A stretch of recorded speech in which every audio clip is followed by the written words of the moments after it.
मैं हूं आपके साथ स्वाति आर्य। स्वागत है आप सभी का बुलेटिन में।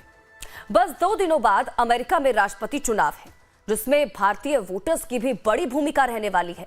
भारत में चुनाव की तरह इस वक्त अमेरिका के राष्ट्रपति चुनाव में भी हिंदू वोट बैंक की खूब चर्चा है।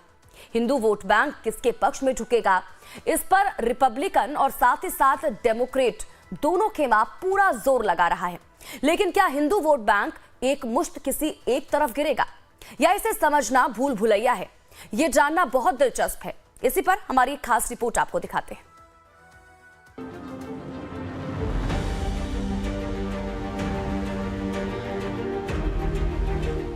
हिंदू वोट किसका होगा, किसके पाले में जाएगा? अमेरिकी राष्ट्रपति चुनाव में ये बड़ा सवाल बन चुका है, क्योंकि अमेरिका के भीतर प्रवासियों में मैक्सिकन के बाद दूसरी सबसे बड़ी आबादी भारतीय मूल के लोगों की है। सिर्फ हिंदू लोगों की तादाद 52 लाख से ज्यादा है, जिनमें 26 लाख वोटर हैं।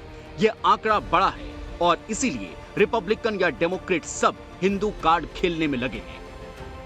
वैसे तो पारंपरिक तौर पर हिंदू वोटरों ने डेमोक्रेट के पक्ष में वोटिंग की है, लेकिन इस बार ट्रंप जबरदस्त हिंदू प्रेम दिखा रहे हैं। दीपावली के दिन उनके संदेश की चुनावी कैंपेन में खूब चर्चा है, जिसमें उन्होंने हिंदुओं की तारीफ की, बांग्लादेश में हिंदुओं के खिलाफ हुई हिंसा की खुलकर निंदा की और बांग्लादेश समेत दुनिया भर में हिंदुओं के मानवाधिकारों की रक्षा का वादा भी किया। अपने इस वादे से ट्रंप हिंदू समुदाय के बीच अपनी छाप छोड़ने में थोड़ी कामयाबी हासिल कर रहे हैं और इसका अंदाजा हाल ही में एक सर्वे से भी होता है। कार्नेगो एंडोमेंट फॉर इंटरनेशनल पीस का सर्वे कहता है भारतीय अमेरिकी समुदाय के 61% लोग कमला हैरिस को वोट देंगे। ये नंबर तो ट्रंप की तुलना में बहुत ज्यादा है, लेकिन 61% का नंबर 2020 के चुनाव की तुलना में 4% कम है। यानी कमला हैरिस को भारतीय मूल का होने के बावजूद बाइडेन से कम हिंदू वोट मिलने के अनुमान हैं। सवाल है कि क्या ट्रंप डेमोक्रेट्स के हिंदू वोट बैंक में सेंध लगाते दिख रहे हैं? ये समझने के लिए हमने एक्सपर्ट से बात की। डोनाल्ड ट्रंप कोई भी ऐसा पहलू नहीं छोड़ना चाहते कि जिससे कि वो जिसके के माध्यम से वो भारतीय वोटों को, हिंदू कम्युनिटी के वोटों को लुभा सकें। और ऐसे में उन्होंने हिंदू कम्युनिटी पर हो रहे अत्याचार को लेकर के, जो कि बांग्लादेश में जारी है, उसको लेकर के अपनी गहरी चिंता व्यक्त की है। चूँकि ये जो डोनाल्ड ट्रंप का जो बयान आया है वो इलेक्शंस के कुछ दिन पहले ही आया है, तो ऐसे में इस माध्यम से वो हिंदू मतों को लुभाने की निसंदेह कोशिश कर रहे हैं। लेकिन क्या असल में हिंदू वोट बैंक के बीच ट्रंप कोई बड़ा उलटफेर करने में कामयाब होंगे? इस पर भारत के पूर्व राजनयिक और विदेश मामलों के जानकार दीपक वोहरा ने बड़ी दिलचस्प बात कही कि ये सब कुछ 7 स्विंग स्टेट्स पर निर्भर करेगा। तो अमेरिका में एक बड़ा इंटरेस्टिंग कॉन्सेप्ट होता है, अगर आप एक स्टेट को जीत जाओ, यानी आपके 50.1% वोट हैं, तो उस स्टेट के जितने वोट हैं, जितने वोटर्स होते हैं, उसको हम इलेक्टोरल कॉलेज कहते हैं, वो सब आपके लिए वोट करेंगे। वो वहां का सिस्टम है। और 7 स्विंग स्टेट्स हैं जहां पे अभी पक्का नहीं है वो किस तरफ जाएंगे। जिसने उनको जीत लिया वो जीत जाएगा। इन 7 स्विंग स्टेट्स में भारतीय समुदाय के लोग, खास तौर से हिंदू कम्युनिटी, बहुत प्रभावशाली है। लेकिन ट्रंप एक दांव और भी खेल रहे हैं। एक तो हिंदू फैक्टर और दूसरा मोदी फैक्टर। प्रधानमंत्री मोदी, जो हिंदुओं के बीच ही नहीं इस वक्त दुनिया के लोकप्रिय नेता हैं, तो ट्रंप अपनी जीत के लिए चुनावी कैंपेन में बार बार पीएम मोदी का भी जिक्र कर रहे हैं, उन्हें अपना मित्र बता रहे हैं। ट्रंप को हम जानते हैं। मैंने उसकी personal relationship with prime minister Narendra Modi मैंने बहुत करीब से देखी है। मैं देख रहा था किस तरह से वो बातचीत करते हैं, उनकी बॉडी लैंग्वेज क्या है। जब टेक्सास में हाउडी मोदी का इवेंट हुआ था, वो वहां पहुंच गया था। तो मुझे लगता है कि ये जो पर्सनल इक्वेशन है, ये हमारे लिए काफी फायदेमंद होगी। हालांकि ये बात भी तय है कि ये सब सिर्फ वोट बैंक को लुभाने के लिए है। दीपक वोहरा की माने तो असल में ट्रंप हो या कोई और, चुनाव जीतने के बाद भारत और भारतीयों से पहले वो अमेरिका के हित की ही बात करेगा। दिल्ली से प्रियंका दुआ के साथ ब्यूरो रिपोर्ट, लाइव टाइम्स। और वहीं अमेरिका में आम चुनाव हर 4 साल में नवंबर के पहले मंगलवार को होते हैं। इस बार अमेरिका में आम चुनाव 5 नवंबर 2024 को होगा। इसमें राष्ट्रपति, सीनेट और प्रतिनिधि सभा के सदस्य चुने जाएंगे। वहीं इससे पहले अमेरिका में ट्रंप के खिलाफ चुनावी मैदान में खड़ी कमला हैरिस ने ट्रंप पर बड़ा आरोप लगाया है। हैरिस ने कहा है कि ट्रंप देश में विभाजनकारी राजनीति करते हैं और नफरत फैला रहे हैं, जो अमेरिका के लिए आने वाले समय के लिए अच्छे संकेत नहीं है।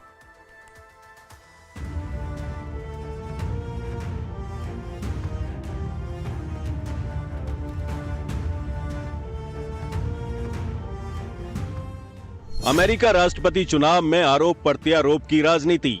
कमला हैरिस ने पूर्व राष्ट्रपति ट्रंप पर लगाया नस्लीय भेदभाव का आरोप। समाज में तनाव पैदा करना चाहते हैं ट्रंप। हाल ही में अमेरिका की उपराष्ट्रपति कमला हैरिस ने पूर्व राष्ट्रपति डोनाल्ड ट्रंप पर गंभीर आरोप लगाते हुए कहा कि उनकी नीतियां और बयानबाजी ने देश को विभाजित करने का काम किया है। एक कार्यक्रम में हैरिस ने कहा,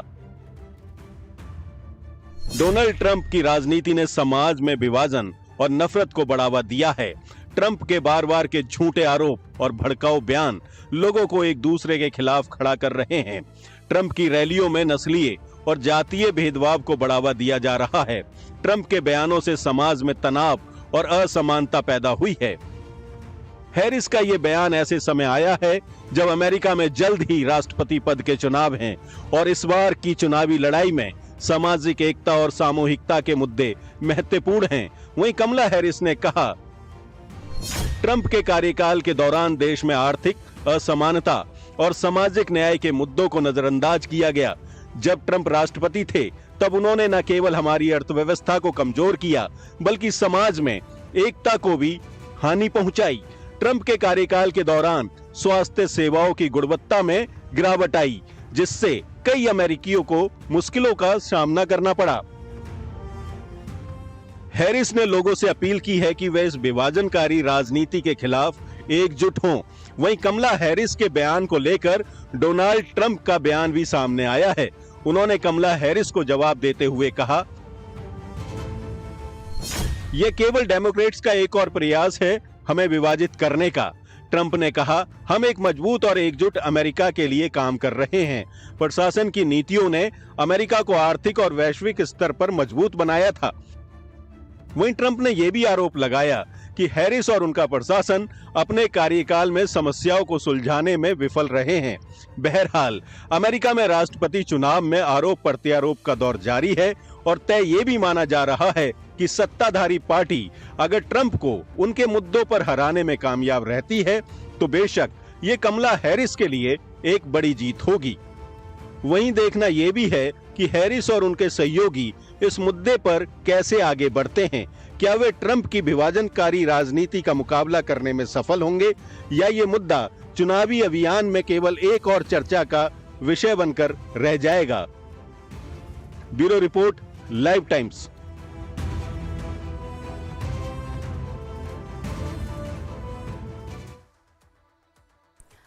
अमेरिका में अगले हफ्ते राष्ट्रपति चुनाव है।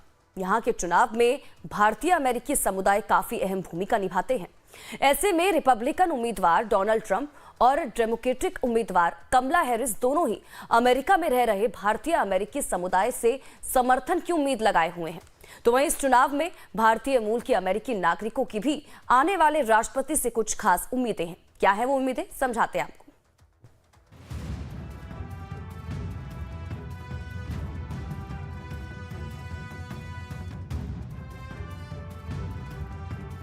अमेरिका की आने वाली सरकार से भारतीयों की उम्मीदें, वीजा नीतियों में सुधार की उम्मीद, आर्थिक विकास और व्यापार के अवसर, स्वास्थ्य देखभाल और सामाजिक न्याय। जी हां, अमेरिका की एक रिपोर्ट के मुताबिक लगभग 52 लाख भारतीय अमेरिका में रहते हैं, जिनमें से लगभग 23 लाख वोटर हैं। ट्रंप और हैरिस दोनों ही इस कम्युनिटी तक पहुंचने की कोशिश कर रहे हैं। हालांकि किसे समर्थन देना है, इसे लेकर भारतीय अमेरिकियों की राय बटी दिखती है। कुछ लोगों का मानना है कि धार्मिक स्वतंत्रता के मुद्दे पर दोनों दलों की नीतियां वोटिंग में अहम रोल निभा सकती हैं। हालांकि इस चुनाव में भारतीय समुदाय बटे हुए हैं। कुछ लोगों का रिपब्लिकन की ओर झुकाव है, जबकि बाकी डेमोक्रेट का समर्थन करते हैं। हर एक के अपने अपने मुद्दे हैं। अमेरिका में बसे भारतीय समुदाय जो अब देश की दूसरी सबसे बड़ी प्रवासी जनसंख्या में से एक है, आने वाली सरकार से कई तरह की उम्मीदें लगाए हुए है, जिसमें वीजा नीतियां, आर्थिक विकास, स्वास्थ्य देखभाल और सामाजिक न्याय शामिल है। भारतीय अमेरिकन के लिए सबसे प्रमुख मुद्दा वीजा नीतियों का है। H-1B वीजा, जो तकनीकी और पेशेवर कामकाजी व्यक्तियों के लिए एक महत्वपूर्ण साधन है, इस समुदाय के लिए विशेष महत्व रखता है। भारतीय प्रवासी तकनीकी क्षेत्रों में महत्वपूर्ण योगदान दे रहे हैं और उन्होंने कई शीर्ष कंपनियों में उच्च पदों पर काम किया है। भारतीय अमेरिकन का मानना है कि आने वाली सरकार को वीजा प्रक्रिया को सरल बनाने और H-1B वीजा को स्थायी करने के लिए कदम उठाने चाहिए। आगामी सरकार से भारतीय समुदाय की एक और प्रमुख उम्मीद आर्थिक विकास को लेकर है। भारतीय अमेरिकन ने अमेरिका की अर्थव्यवस्था में महत्वपूर्ण योगदान दिया है और उनका मानना है कि सरकार को छोटे व्यवसायों के लिए अधिक अवसर देने चाहिए। वे विशेष रूप से चाहते हैं कि नई सरकार छोटे व्यवसायों के लिए वित्तीय सहायता और कर रियायतें प्रदान करे ताकि वे बढ़ सकें और रोजगार के अवसर उत्पन्न कर सकें। स्वास्थ्य देखभाल एक और महत्वपूर्ण मुद्दा है जो भारतीय अमेरिकन के लिए प्रमुख चिंता का कारण है। उन्होंने महामारी के दौरान स्वास्थ्य सेवाओं की कमी और उसकी गुणवत्ता को महसूस किया है। भारतीय समुदाय अब ये उम्मीद कर रहा है कि नई सरकार स्वास्थ्य देखभाल नीतियों में सुधार लाएगी और मेडिकेयर जैसी योजनाओं का विस्तार करेगी। वे चाहते हैं कि सभी अमेरिकियों को उचित और सस्ती स्वास्थ्य सेवाएं मिलें। शिक्षा भी भारतीय समुदाय के लिए एक महत्वपूर्ण मुद्दा है। भारतीय अमेरिकन ने अमेरिका की शिक्षा प्रणाली में महत्वपूर्ण योगदान दिया है, लेकिन वे चाहते हैं कि नई सरकार शिक्षा नीतियों में विविधता और समावेशिता को बढ़ावा दे। वे ये भी चाहते हैं कि स्कूलों में भारतीय इतिहास और संस्कृति को शामिल किया जाए ताकि उनकी सांस्कृतिक पहचान को संरक्षित किया जा सके।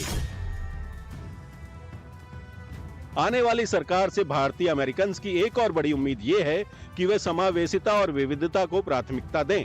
पिछले कुछ सालों में अमेरिका में नस्लीय और सांस्कृतिक भेदभाव के कई मामले सामने आए हैं।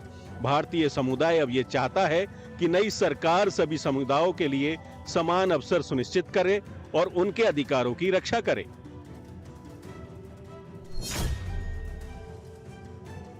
और अंत में भारतीय अमेरिकन का मानना है कि आगामी चुनावों में उनकी सियासी भागीदारी महत्वपूर्ण होगी। उन्होंने ये महसूस किया है कि उनकी आवाज चुनावी नीतियों और कार्यक्रमों को प्रभावित कर सकती है, इसलिए वे सक्रिय रूप से मतदान करने के लिए प्रेरित हैं और अपने समुदाय के लोगों को भी इसके लिए जागरूक कर रहे हैं।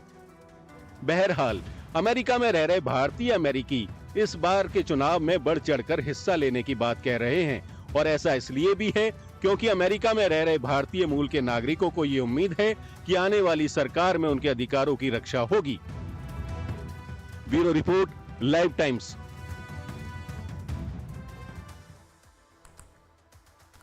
और वहीं अमेरिका में रह रहे भारतीय मूल के निवासियों का अमेरिका में होने वाले राष्ट्रपति चुनाव को लेकर क्या कुछ कहना है और क्या कुछ उम्मीदें हैं, सुनवाते हैं आपको। यूएस इलेक्शन काफ़ी महत्वपूर्ण है इस बार। आपकी नज़र में एज ए प्रोफेशनल, आपकी नज़र में क्या ऐसे इशू हैं जो आपको लगता है कि इस इलेक्शन में जब वोट डालने जाएंगे तो आपके जो वोट डालने के जो डिसीजन है उसको प्रभावित करेंगे, और क्या उम्मीदें हैं नई सरकार से? मुझे सरकार पे वोट करें। इंडियन अमेरिकन, जैसा मैंने कहा कि कुछ 20-25 साल पहले यहाँ पर कॉरपोरेट इंडस्ट्री डेवलप होनी चालू हुई और उसके बाद इंडियन अमेरिकन जो आए, अब वो धीरे धीरे सिटीजनशिप स्टेटस पाकर यहाँ पर वोट देने वाले हुए हैं। बहुत से लोग जो यहाँ पर पहले कॉरपोरेट नौकरियाँ करते थे, अब छोटे बिजनेसेस की तरफ बढ़ रहे हैं। तो जो भी गवर्नमेंट आए वो इन छोटे बिजनेसेस को सपोर्ट करे, टैक्स कट्स लाए, ऐसी पॉलिसीज़ लाए जो बड़े कॉरपोरेट को सपोर्ट ना करके इन छोटे बिजनेसेस के लिए, चाहे वो मॉर्गेज रेट कट्स है, प्रॉपर्टी टैक्स कट्स हैं या किसी भी तरह से इन्फ्लेशन को cut and supporting all the small businesses, that would be something that will be ideal for the Indian American community that's more or less moving towards enterprising attitude. और वहीं मध्य प्रदेश